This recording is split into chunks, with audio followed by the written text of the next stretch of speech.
আজকে আমরা একটি জ্যামিতিক সমস্যা সমাধান করব। এই জ্যামিতিক সমস্যাটা দেখে এইখানে আমাদের দুটি বৃত্ত রয়েছে। এই দুটি বৃত্ত পরস্পরকে একটি বিন্দুতে বহিঃস্পর্শ করেছে।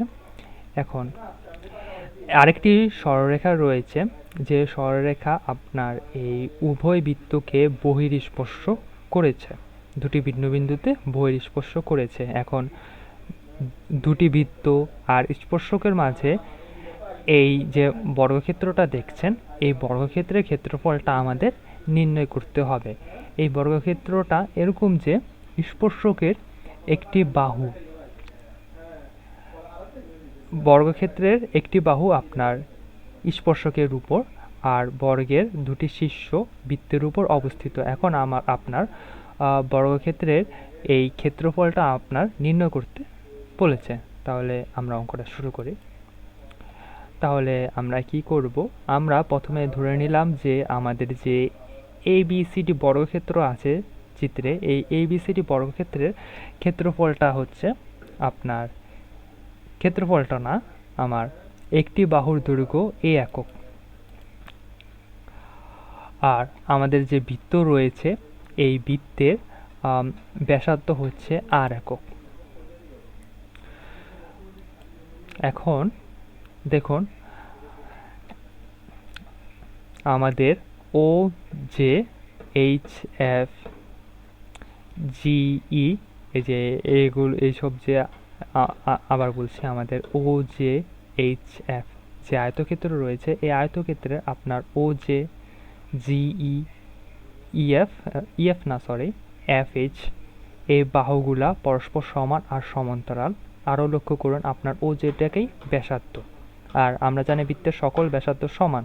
তাহলে বলতে পারি ও জে সমান ও বি সমান ও এফ সমান আর একক, আমরা এটাকে ধরে নিয়েছিলাম। তাহলে আমরা দিন শেষে কি লিখতে পারি, ও জে সমান এইচ এফ সমান জিই সমান ও বি সমান ও এফ সমান আর একক।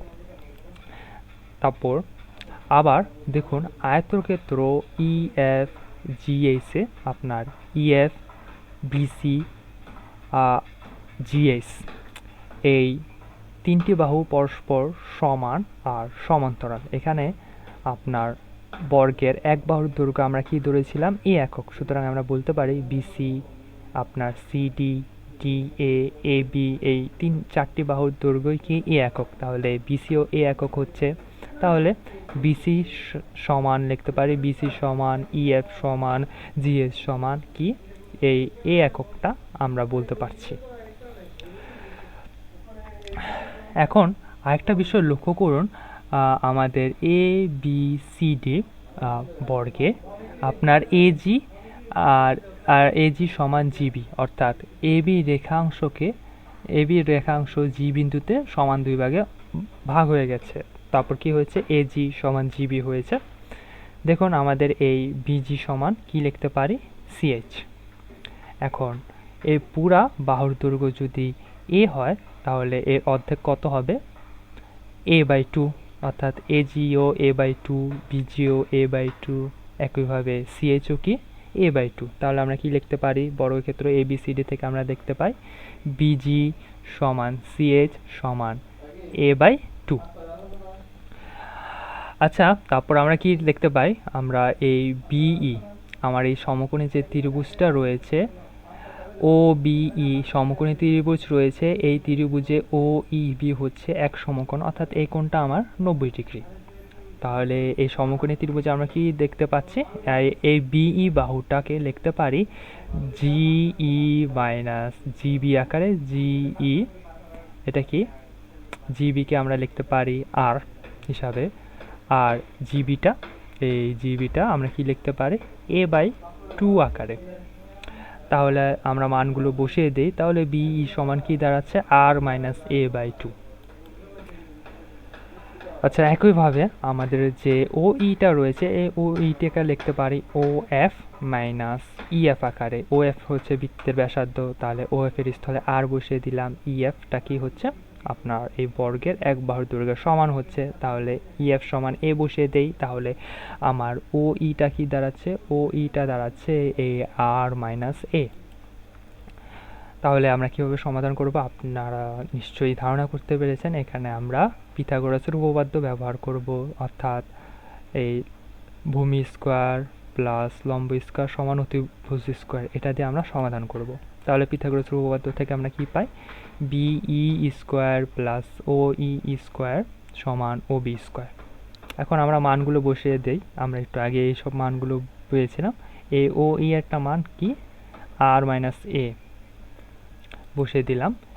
ইবি এর মানটা কি, ইবি এর মানটা হচ্ছে r minus a by two, আর ও বি এর মান আর, ইবি এর মানটা r minus a by two, O B এর মানটা আর। তারপর a minus b whole square সূত্রগুলো বসিয়ে দিলাম। তাহলে বিষয়টি দ্বারা r square minus two a r a square plus r square minus a r plus a by four. ও এখানে আমাদের একটু ভুল হয়েছে, এখানে আমাদের এ স্কোয়ার বাই ফোর হবে। আচ্ছা যাই হোক, আমাদের তাহলে আমরা যোগ বিয়োগ করলে কি পাই, r square minus three a r plus five a square by four সমান শূন্য। তাহলে এই এখানে আমাদের কিন্তু আর চলক হিসেবে আমরা ধরবো, ঠিক আছে। আরটাকে না, এখানে আমরা যে এটা রয়েছে দাঁড়ান, আচ্ছা দুটোটাকে আসলে চলক হিসেবে ধরা যায় অনেকটা। আচ্ছা যাই হোক, আমরা আমাদের যে মাইনাস থ্রি এ আর রয়েছে এটাকে আমরা মধ্যপদ বিভাজন বা মিডল টার্ম ব্রেকিং করব। তাহলে মিডল টার্ম ব্রেকিং করলে কি দাঁড়ায়, minus five a r by two minus a r by two হচ্ছে। তা দেখুন এই দুটো বিষয় যোগ করলে আপনার আগের বিষয় minus three a r by আগের বিষয় মাইনাস থ্রি এ আরটা পেয়ে যাবেন।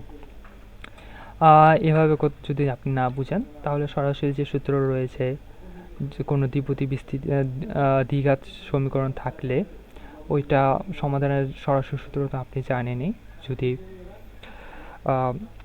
এ x square plus b x plus c equal zero, এরকম একটা যদি দ্বিঘাত সমীকরণ থাকে, সেক্ষেত্রে আমাদের সমাধানটা হবে, এক্সের জন্য সমাধানটা হবে minus b plus minus root over b square minus four a c divided by two এ।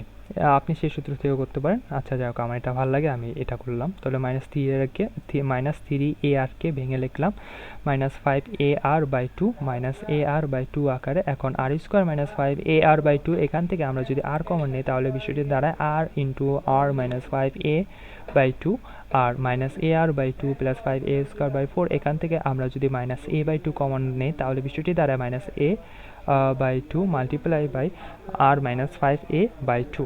তাহলে উৎপাদক বিশ্লেষণের পর বিষয়টি কি দাঁড়ায়, r minus five a by two multiply by r minus a by two equal to zero. তাহলে আমরা কি পেতে পারি, হয় r minus a by two equal to zero, সেখান থেকে আমরা পাই a equal to two r. কিন্তু এই উত্তরটা গ্রহণযোগ্য না। কেন গ্রহণযোগ্য না, যদি a equal to two r হয় তাহলে আমাদের চিত্রটা অনেকটা এই যে এরকম হবে।